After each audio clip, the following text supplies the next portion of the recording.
Hello viewers, দেখতে পাচ্ছেন আপনাদের সামনে চমৎকার একটি ফোন ওপেন হয়ে গেছে।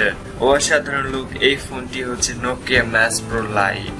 এর প্রসেসর এবং এর দারুণ লুক আমার মন কেড়েছে। সো আপনারা দেখতে পাচ্ছেন অসাধারণ এই ফোন। নোকিয়া ব্র্যান্ড এখনো এই ফোনটি অফিসিয়ালি রিলিজ করেনি।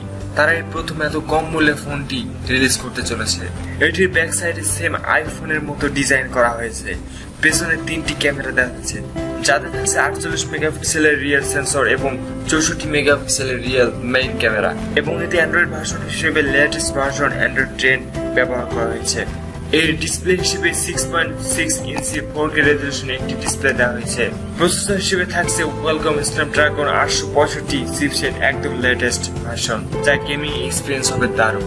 এর র্যাম হিসেবে থাকছে 12 জিবি এবং রোম হিসেবে থাকছে 256 জিবি এবং 512 জিবির ভেরিয়েন্ট। এবং এর ব্যাটারি, যা আপনাদের সত্যি অবাক করবে, এর ব্যাটারি ক্যাপাসিটি হচ্ছে 8500 mAh এর ব্যাটারি, যা আজও পর্যন্ত কোনো ফোনে দেওয়া হয়নি। আমি মনে করি ওয়াসাম লুক এবং ওয়াসাম প্রসেসর সব দিক দিয়ে এই ফোনটি পারফেক্ট, কিন্তু প্রশ্ন থেকে যায় এর প্রাইস কত হবে। সো ভিউয়ার্স, আপনারা অবশ্যই ভাবছেন যে প্রাইস, এর প্রসেসর এবং অসাধারণ লুক অনুযায়ী অনেক হবে, কিন্তু না ফ্রেন্ডস। ওকে ভিউয়ার্স, এর প্রাইসটা আমি বলে ফেলি। এই ফোনটি আপনি মাত্র 35,000 থেকে 40,000 টাকার মধ্যে পেয়ে যাচ্ছেন। সো ভিউয়ার্স, এর অসাম লুক এবং অসাম প্রসেসর এত হাই কোয়ালিটি, যা এই প্রাইস হিসেবে অনেক বেশি। সো আমাদের একটাই কাজ, এই ফোনটি রিলিজ হওয়ার জন্য অপেক্ষা করা। সো ভিউয়ার্স, এই প্রথম নোকিয়া এত কম দামে দারুণ একটি ফোন নিয়ে আসলো।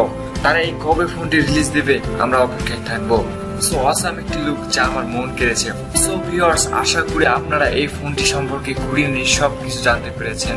ওকে ভিউয়ার্স, আর কিছু বলবো না, এখানে আমার ভিডিওটি শেষ করতে চাই। আশা করি এই ফোনের রিভিউটা আপনাদের অসাধারণ ভালো লেগেছে। সো ভিউয়ার্স, ভালো লাগলে অবশ্যই ভিডিওটি লাইক, কমেন্ট এবং শেয়ার করবেন। এবং আপনারা যদি আমার চ্যানেল নতুন হয়ে থাকেন, তাহলে অবশ্যই চ্যানেলটি সাবস্ক্রাইব করবেন। এবং যারা অলরেডি সাবস্ক্রাইব করেছেন, তাদেরকে থ্যাংক ইউ ভেরি মাচ। ওকে প্রিয় দর্শক, পরের ভিডিও নিয়ে আবার হাজির হবো। সে পর্যন্ত সবাই ভালো থাকবেন, সুস্থ থাকবেন। সবাইকে অসংখ্য ধন্যবাদ।